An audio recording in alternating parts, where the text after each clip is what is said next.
Good morning. It is my pleasure to be here. Thank you very much for the invitation. I would like to speak a bit about the role of family policy when we address Hungarians living outside of the country, in this case, in particular, in the diasporas. So first of all, I would like to recall, which you have most certainly heard already yesterday, that when we allocated a year for families in Hungary. That was the year of families in 2018. We also have done so for the year of families living abroad, the logo you can see up there. And of course, as you have heard, we do think in World Hungarians, with particular attention to those Hungarians living outside the border in neighboring countries, but just as much emphasis put on the diaspora. Of course, Hungarian diaspora, very similar to Lithuanian one, is multifaceted. We have from the early 20th century, after 56, and of course those exercising their fundamental right of free movement within the European Union. I will talk about these groups a bit later. Well, the most important message is that each and every Hungarian child is a treasure to the Hungarian nation, regardless where they have been born in the wild world.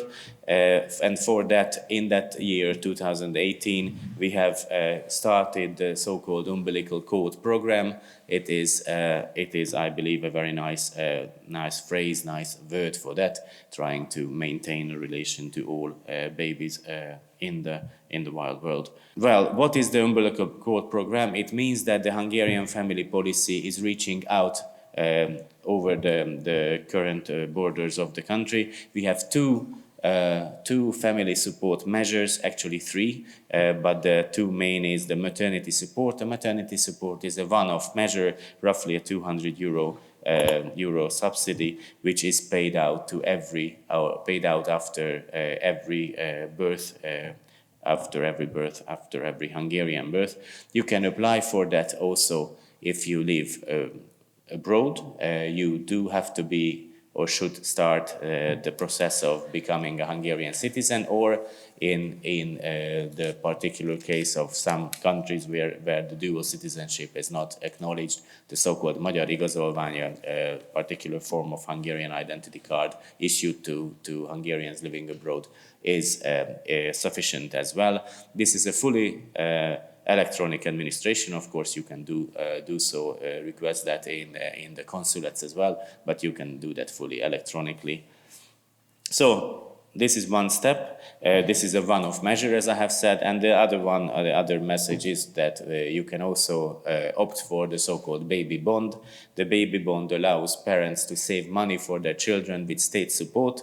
There is a start capital offered after every child, roughly 150 euros, and you can actually add to that amount, and you can save money until the child becomes 18 years of age. There is an increased interest rate to 8.1%.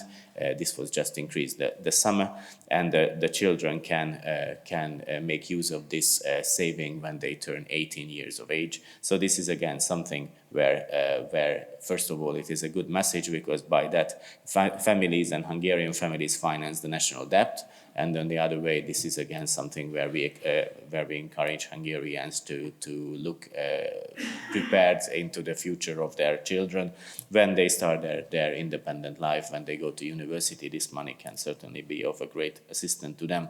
You can pay in as much you want. You can pay in regularly. You can ask the grandmothers to put in the money they wanted to allocate for their grandchildren, and the state also comes in with a smaller amount every year, trying to increase the value of this issue. And the third one is just as important.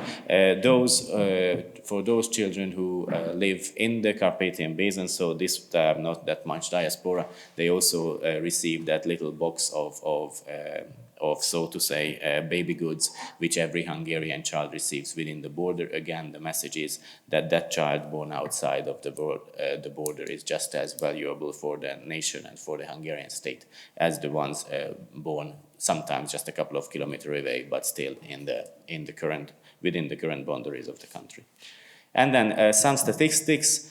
So we started in 2018 until 2021. So in the first 3 years, we have roughly 35,000 Hungarians who applied for the maternity support.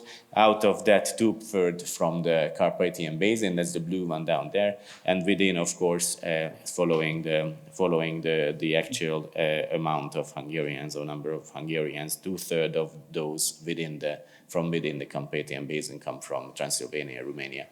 And then globally, it's Europe within the Carpathian Basin, so practically that's European diaspora. 1/3 is from the European diaspora and a couple of hundred, roughly 700 from outside Europe. Well, those outside Europe, it's the US, Canada, Australia are the three most popular one, but we have also some quite, so to say, interesting countries where we had applications from Iran, South Africa, some other African countries. So this is something, again, where this is quite popular. And then the baby bond, a couple of thousand less than the maternity support. Of course, this requires a bit more administration. Again, roughly 2/3 is from the Carpathian Basin and around 9,000 from elsewhere. Most of them, of course, from Europe. And then I would like to say a couple of words, and I'm very happy that I can follow up on the previous speaker's comments that those Hungarians living in the diaspora, especially in the European Union member states, and now unfortunately the not anymore member state, United Kingdom, are economically active or either studying or working. So when we put this into the perspective of many negative developments around mobile workers, for example, welfare tourism, well, the Baltic mobile workers, Visegrad mobile workers are economically active. So they are not migrating or are not on the road because they would like to make use of better social security nets. So this is, what are we trying to do? First of all, we would like to attract Hungarian families living especially in the European Union diaspora and in the UK to come back to the country, because we have skill shortages in many of the sectors of the economy, and because actually there are quite good developments within the country, and of course we would like to make them know these. First of all, this is the per capita income of families with children between 2010 and 2020, and you can see that in all formation, including single parent household, there is a very steady increase of income within the country. So the economic perspective of any Hungarian within the country is much better than it was in 2010. Well, practically, if we see the best increase 2.5 times higher was in large families 3+ in Hungary, and then of course we have 130% increase in the case of single parent families as well. And then this corresponds to the numbers of those still going out of the country and those returning. We can see that the Hungarians started to become a mobile worker later than our Polish or Baltic friends. We together joined in 2004, but we can see that the steady increase came in from 2010. And then the record numbers were between 14 and 15. And since then, we see a steady decline in those going out of the country, whereby we see a steady increase of those returning to the country. The net difference is 4,000 more returning in 2020 than leaving the country. We certainly are very proud of that. And what what is worth to mention is that among those returning to the country, more and more are under the age of 40 and before starting a family, or just after having one child and then returning home when the family is getting bigger, and for example, renting a house, a flat in the UK, in Germany, elsewhere is getting a bit more expensive. So this is the trend. Of course, we also have to say that the mobility is one of the fundamental freedoms of the European Union. The current university students, practically all of them study abroad with Erasmus Plus, and we should value that. This is something which always have been present in Europe. If we look back to the Kolping traditions, for example, going out of the country for a couple of years is something valuable. You certainly should encourage everyone to return afterwards and create economic situation and prosperity within the country, that no one has to leave because of economic reasons. And then how can the family policy help in these? First of all, we have changed the rules of application and eligibility in 2019. We have a huge home creation program in Hungary. Practically, if you have 3 children and you would like to build a new house, you are eligible to 30,000 euro as a subsidy and another 45,000 euro as a very favorable state-backed loan. You are eligible to that in the country if you return from the UK or the European Union. The eligibility wants or prescribes that you have to have a social security contribution out of the last 2 years, and which have changed the rule that if you have been working abroad and you have been paying social security contribution in Germany, in Austria, in the UK, we make you eligible for this, but you have to move home within the next 6 months. So practically, you can apply for building a new house, and the house can be ready when you want to move home within the next half a year. This is something which is very much valued, for example, among those whom I mentioned that they already have a second, third baby underway. Well, Hungarian family policies, one particularity is that we regard an unborn child after the 12th week of pregnancy as a born one. So practically you can build and buy also on the basis of being expectant with the third child, for example. And then we have the so-called baby expecting subsidy. This is an open, free-to-use loan which can turn into a subsidy in case the family has 3 children in the next years. You are also eligible to that one. So practically, if you are a freshly married couple and you would wish to have 3 children in the next years, you can make use of this subsidy, and of course you can also make use of the opportunity of building or buying a house. This was something which was not that problematic or hard to change the rules.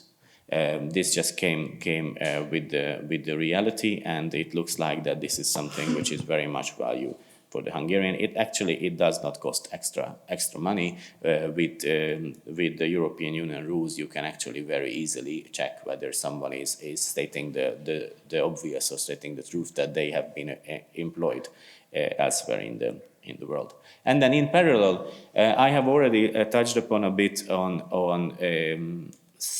some, so to say, worrisome tendencies in Western Europe towards mobile workers from Eastern Europe and Central Europe. Well, we have been, or the Hungarian government have been very active in the protection of the interest of families of Hungarian mobile workers living in the diaspora. What do I mean in that?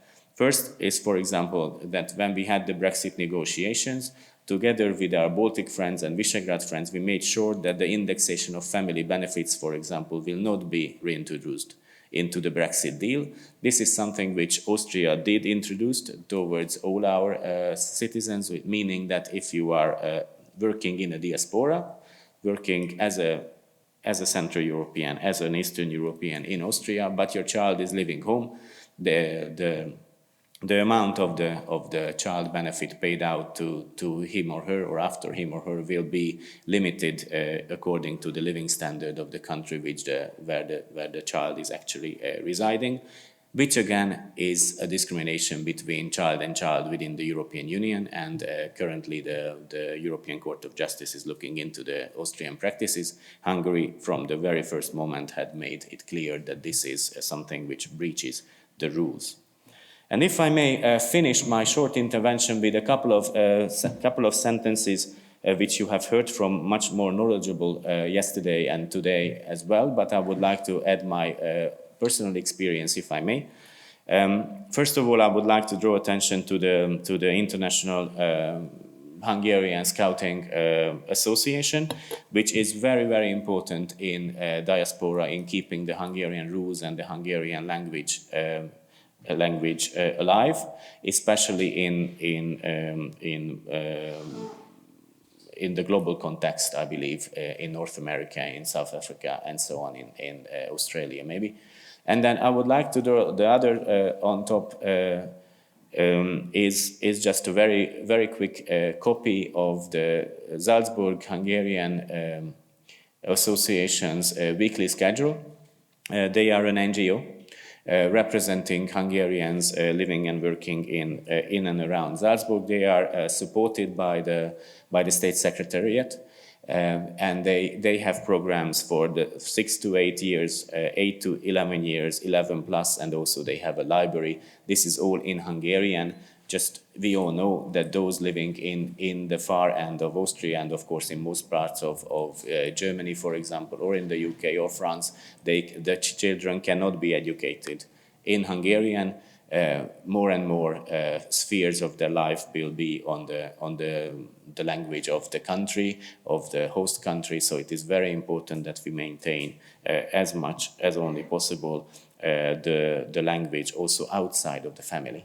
And then prior to going to Brussels, the bottom right is the Hungarian house in Caracas, Venezuela.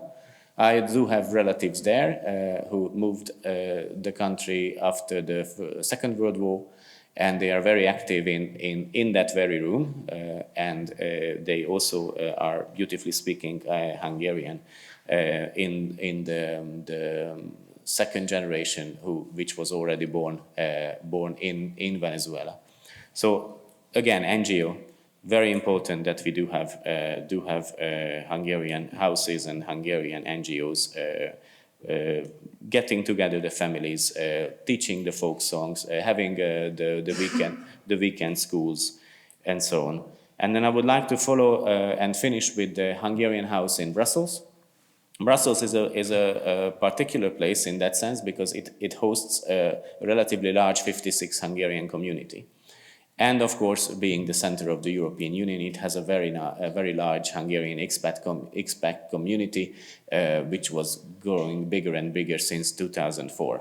I myself had the pleasure to work 4.5 years in Brussels and attending the Hungarian school and the Catholic Mass in my mother language.